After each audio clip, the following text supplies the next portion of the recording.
Alright, kind of a response video to the Modern Mystic, but just sort of an add-on maybe about this consciousness subject. And so, yeah, I didn't think about this ahead of time and trying a new camera to see maybe this will work. So yeah, I'm draw you a picture, right? That always helps, drawing pictures. So, alright, first let's start off with a little stupid picture over here, just so we won't make a mess. Start off over here. So let's say you got one of these little buggy things that has a little tail on it. There it is. Okay, a little buggy thing with a tail.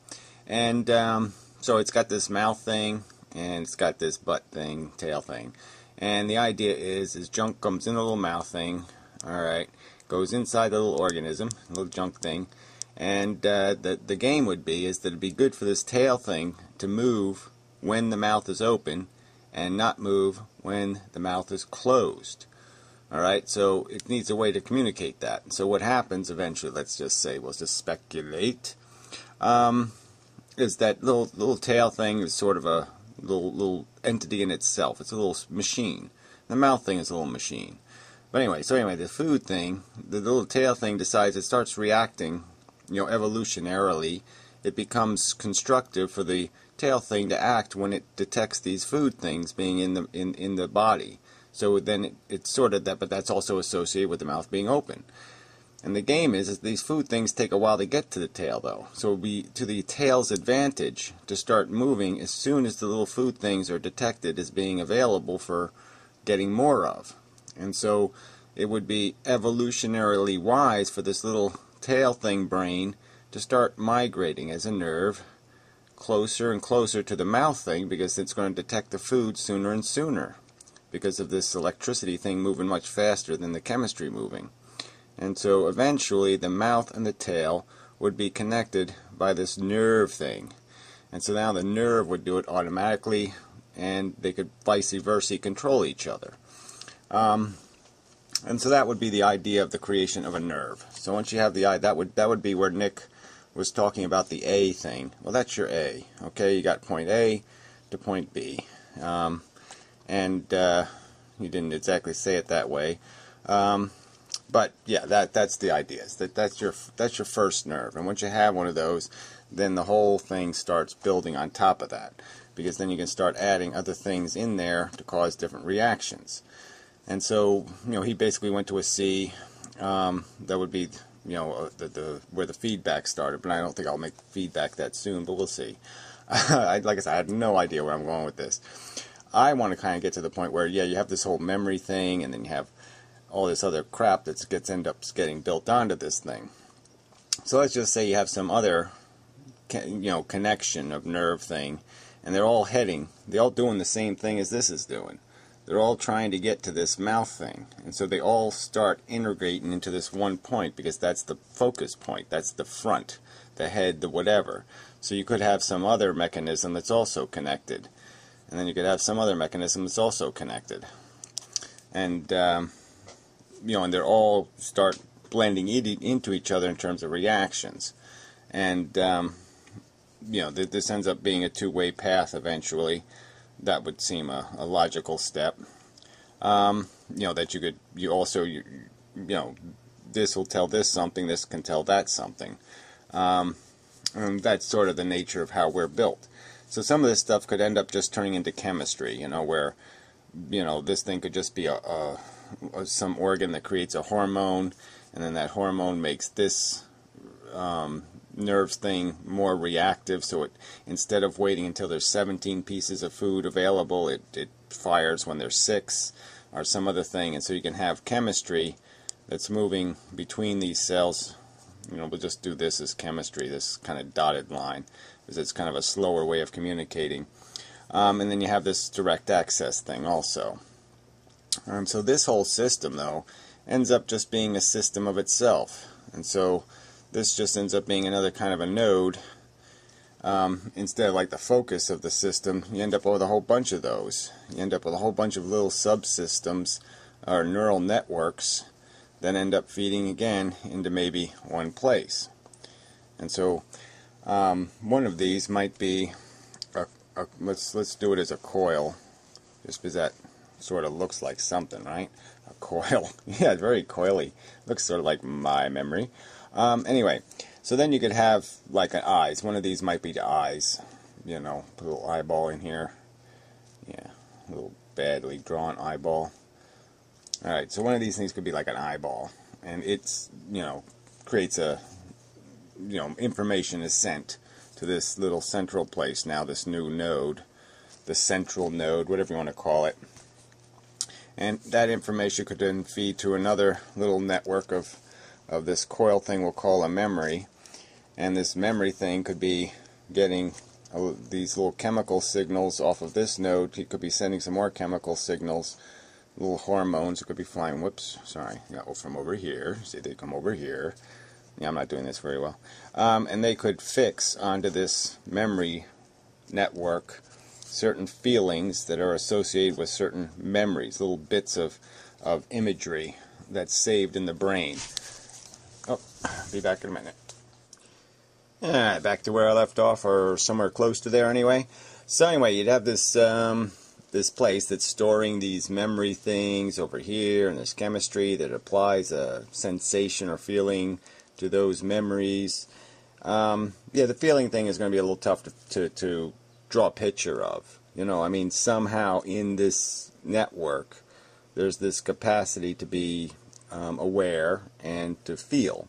And, yeah, obviously this picture just isn't going to make it. You know, I'm not going to be able to just invent it out of this little bit of a sloppiness. But to dispute the pyro theory that everything feels just because it has a neuron or a piece of chemistry or a reaction, I mean, that's just crap, because obviously our consciousness is easily turned off. I mean, we go into a sleep state, people have narcolepsy, and they, you know, bang, they turn off. You know, the brain just shuts down, they go into a sleep state almost instantaneously, so it's got to be a chemical in the brain that causes it, or, you know, even a neural reaction, because it's so quick. And this whole thing just shuts down, even though it's still working. Even all these impulses are still connected. There's still information flying through them. The capacity to feel or be conscious is absent. It's gone. So anyway, I would argue that the whole thing ends up with all this stuff happening, this memory thing, all these little sensations, these different organs that are all tied into this network. You know, there's a whole bunch of them. There's all kinds of glands and all kinds of things that are connected and creating impulses into this brain. And what it's basically doing is creating a synthetic perception of reality. It's creating a theater, a projection of reality. You know, so there's like I don't know, you call it a movie screen even. It's just a screen. And it projects onto that screen what we consider to be reality.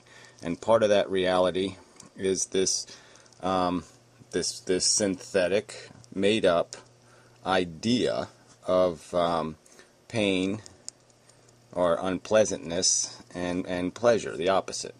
Just put O for opposite. Yeah, so that we have this good, we could call it good, and we have this bad over here in terms of feelings, and you know, those are connected through this network, through this memory thing, you know, and we have feelings attached to the, you know, little bits of feeling tied to the memories, the chemistry, whatever, however that works. I mean, it could just be one of these organs is a feeler, you know, it does the feeling thing, and it senses these chemistry and creates that sensation, or creates the possibility of that sensation being projected onto this consciousness screen. And obviously the other organs are projecting, like our vision and then our memory of visions, are all projected onto that screen that we perceive as our consciousness. So it does all this thinking thing, it does all this, you know, playing back and forth through memory in this subconscious area, and then it just projects it onto this screen, and our senses maybe come in, you know, the felt senses, sight, sound, all that stuff come into this this plane of consciousness, and this just creates all this feedback like Nick was talking about, where you have a nerve and then you have another segment, and that segment feeds back on that nerve. Yeah, I'm just saying that it probably is, there's lots of feedback networks through chemistry and through the neural connections also, that there's a whole bunch of these feedback loops now, and some arrangement of that, some combination of that creates what we consider consciousness. And it's probably to deal with the lymph, what do you call the lymph nodes, those things in the middle of your brain. Oh, yeah, I really need to remember that. But anyway, the thing that degrades through Alzheimer's, that really is the arranger of this conscious experience. It's the thing that lets stuff in and out. And that's the thing that organ degrades, and you can see how people start losing their consciousness. They start losing their memory. They start losing connection to their senses. It gets disordered and irregular because that organ is really basically the file cabinet or the organizer, it's the thing that everything has to go through and come out of. In terms of this conscious plane idea, this consciousness thing is kind of regulated by that organ. And it's just really silly to take this complex thing that creates this illusion of consciousness. And let's remember, it's an illusion, it's a projection, it's completely synthetic. There's no pain and pleasure as material things. They are illusions created inside of our brain that make us think, that make us sense it. It's a fake sense. It's like it's like this eyeball thing is over here. Well, even our eyesight is kind of fake. I mean, obviously the image comes in upside down, and I mean on our retina is upside down. It gets converted by our brain. So our brain is already creating an artificial vision in a way. And all that our consciousness is doing basically too is that it's creating this fake reality. It's creating another eyeball that's basically just a fake eyeball. Fake, F for fake. That's like a sixth sense. It's the sixth sense of our memories, the things that allows to flow into our consciousness. Now everything, I mean, the whole idea for this video wasn't anything I consciously thought about. It's just subconsciously, it's already been built and constructed. My brain has already modeled what I understand. I didn't even think about it beforehand. I didn't do any of that. It's like it's already prearranged and ordered, structured my understanding of reality. Like the material world, everything is already in my subconscious brain. How a car works, how other machinery works. This is all knowledge and information that my brain subconsciously holds. And when it's called for, when there's some connection to the real world that says, throw that out now, throw that out now, my subconscious triggers that little bit of programming that's already arranged it. It's already arranged the argument, the statements, the idea of it is sort of being built. I mean, some of it's being, the frosting is put on the cake and the layers, but I'm just saying the basic pieces of the cake have all been structurally built in my subconscious already, in that it is attempting to arrange an artificial reality that is consistent with the actual reality as best as it can. So it's modeling the real world, and then when we think or talk or do any of this stuff, we're basically just expressing, it's coming out of our memory, coming out of our brain, our neural network, and we're just expressing our internal reality into your real reality, into the material world. And that's basically what we are. And you can't just take all this structure and say because a paramecium or some other single-celled organism with some complex parts, it has tails and it has this and it can move and it can blob around.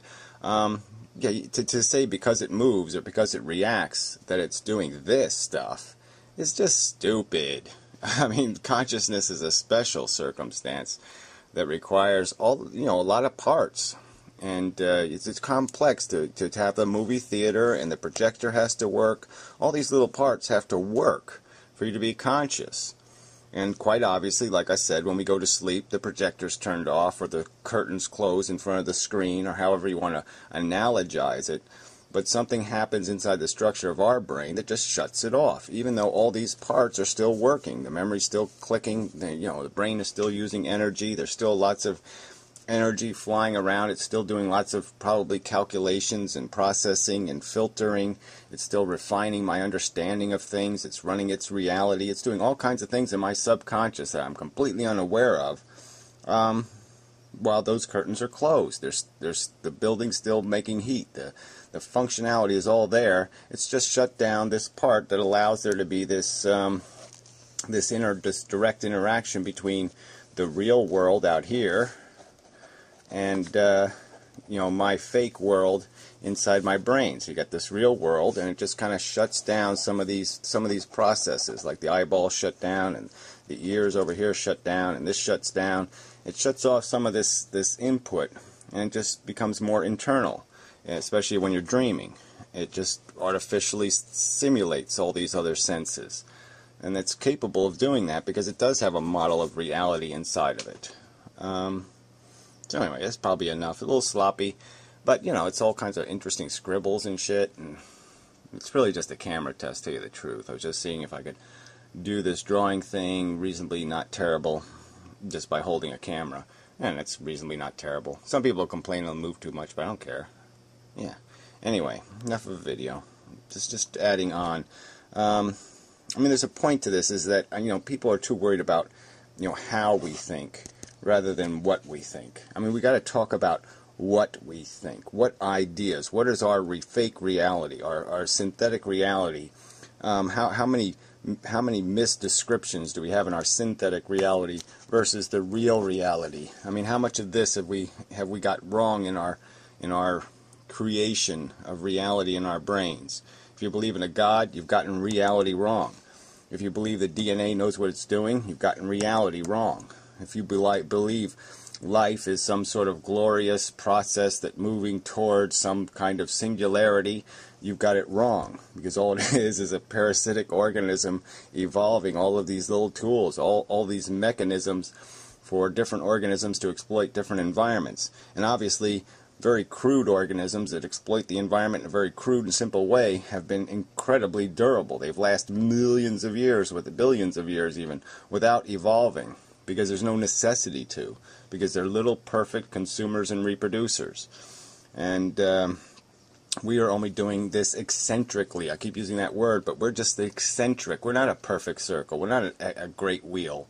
We're an eccentric, bizarre one that only exists because it's possible to exist. It's not the most efficient mechanism. It just happens to be a mechanism that could find a niche to exploit where it, didn't get wiped out by the AIDS virus, or it didn't get wiped out by some other circumstance, and there wasn't something else, desperately competing with it, and so it just manages to survive. Sometimes very inefficient businesses survive in the world because just the right person with the right plan doesn't come along to knock them the hell out of business. That's just the way it is. Sometimes eccentric, inefficient, stupid things exist. And unfortunately, we're one of those things. So anyway, yeah, so it's more important isn't so much how we work. It's what we're doing.